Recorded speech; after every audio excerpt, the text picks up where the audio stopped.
Bonjour, bienvenue chez ABC. Aujourd'hui, nous allons procéder à la fabrication du compost. Qu'est-ce que le compost? Le compost est un engrais d'origine organique et biologique. Et cet engrais nous aide à fertiliser les plants en champ, en pépinière ou même à la maison dans la production des petits jardins. Et déjà, pour faire le compost, nous devons nous poser certaines questions, à savoir qu'est-ce que nous recherchons dans ce compost-là? Quelle est la matière minérale ou vraiment quelle est la matière fertilisante que nous voulons avoir dans notre compost? Et pour cela, on doit savoir déjà si je veux l'azote. Si je veux l'azote, il y a des plantes spécifiques qui sont riches en azote que je dois utiliser pour la fabrication de ce compost. Et déjà, ici, nous avons certains ingrédients que nous avons recensés. Et déjà, il faut savoir pour pour la fabrication du compost, il faut faire avec la matière végétale que nous avons dans notre site. Nous n'allons pas tout de même créer la matière végétale, donc nous allons utiliser ce que nous retrouvons dans notre site. Et ce que nous retrouvons ici aujourd'hui dans notre site, nous avons nous avons le Tithonia que voici. Je vais vous présenter le Tithonia, qui est généralement appelé fleur marguerite ou fleur jalousie. Donc nous avons ça qui est très riche en azote. Par la suite, nous avons la fougère. Je pense qu'on retrouve la fougère presque partout au Cameroun. La fougère qui est une plante herbacée très vorace et qui peut aussi être utilisée pour la fabrication du compost parce qu'elle est très riche en azote et en phosphore. Nous avons aussi cette herbe-ci qu'on retrouve généralement en langage local. On appelle ça parfois le ndokmo ou la farbicoro. Donc déjà, ça se retrouve beaucoup plus au Cameroun aussi, je pense en Afrique en général. On retrouve, c'est très riche en phosphore. Donc déjà, lorsque nous avons recensé toute cette matière qui va nous aider, et par rapport à ce que je vous ai montré, on retrouve le N et le P. Et il faut savoir que dans chaque matière végétale, on retrouve à l'intérieur le NPK, qui sont des matières minérales majeures pour la production des plantes. Mais la teneur dans ces matières végétales diffère. La teneur en matière minérale diffère. Par exemple, il y a des plantes qui ont une haute teneur. Il y a des plantes qui ont une haute teneur en azote, d'autres qui ont une haute teneur en phosphore et en potassium, vice-versa. Donc, ici, présentement, on retrouve beaucoup plus le potassium dans les fruits. Et les fruits, nous allons les mettre plus tard parce que la dégradation du fruit est plus rapide. Par contre, la dégradation de la végétation prend plus de temps pour la dégradation. Et là, lorsque nous allons donc assembler toute la matière végétale que nous avons et que nous avons segmentée, il nous faut à l'intérieur la matière boisée. La matière boisée qui est sèche en fait, la matière sèche, donc je peux appeler la paille.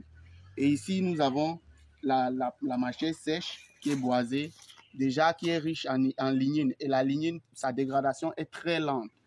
On peut aussi utiliser les feuilles de bananier qui contient aussi une lignine assez faible.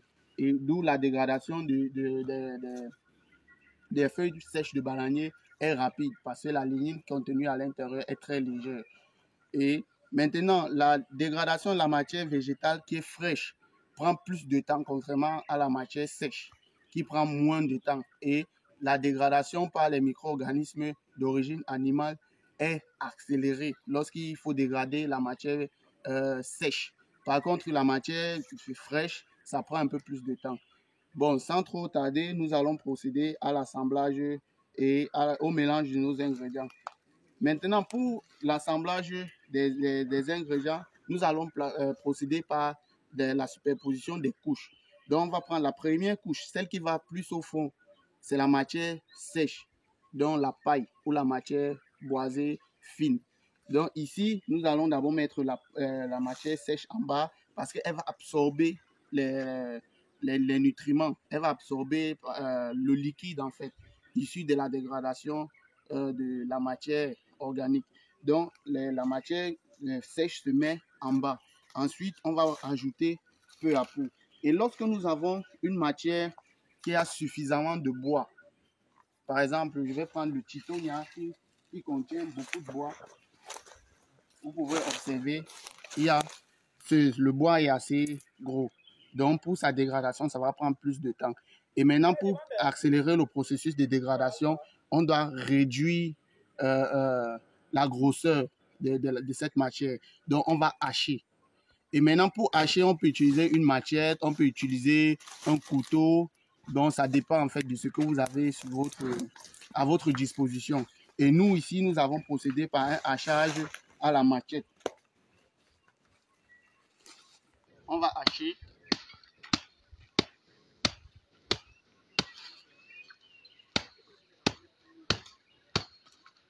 Donc, on va réduire de telle sorte que ça fasse moins grossier. Et là, on va disposer au-dessus du Titonia. On va disposer au-dessus.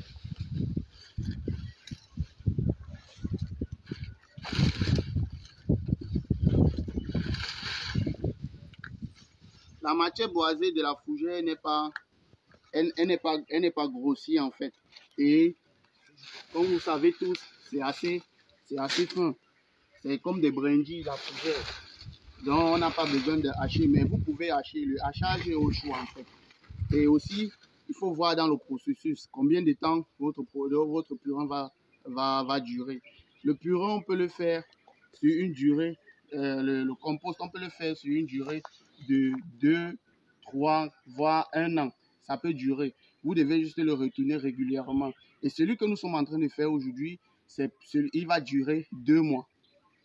Et d'ici 2 mois, nous aurons notre compost. On aura une régularité de chaque 2 semaines, nous allons venir remuer.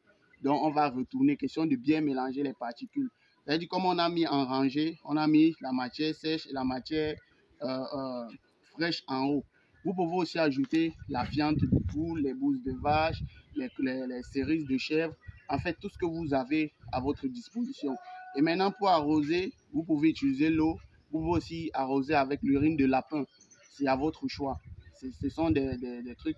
L'urine de lapin est très riche en azote et aussi en phosphore. Donc, vous pouvez venir arroser en haut régulièrement.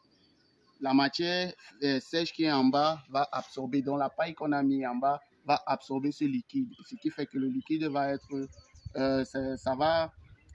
l'azote en fait va aller dans le compost et vous allez récupérer plus tard. Donc, dans ce processus, on va faire chaque 2 semaines, on vient, on remue, on arrose. On remue, on arrose, on remue, on arrose. Et 2 mois plus tard, on aura notre compost prêt à l'utilisation. Merci, c'était ABC et à la prochaine vidéo.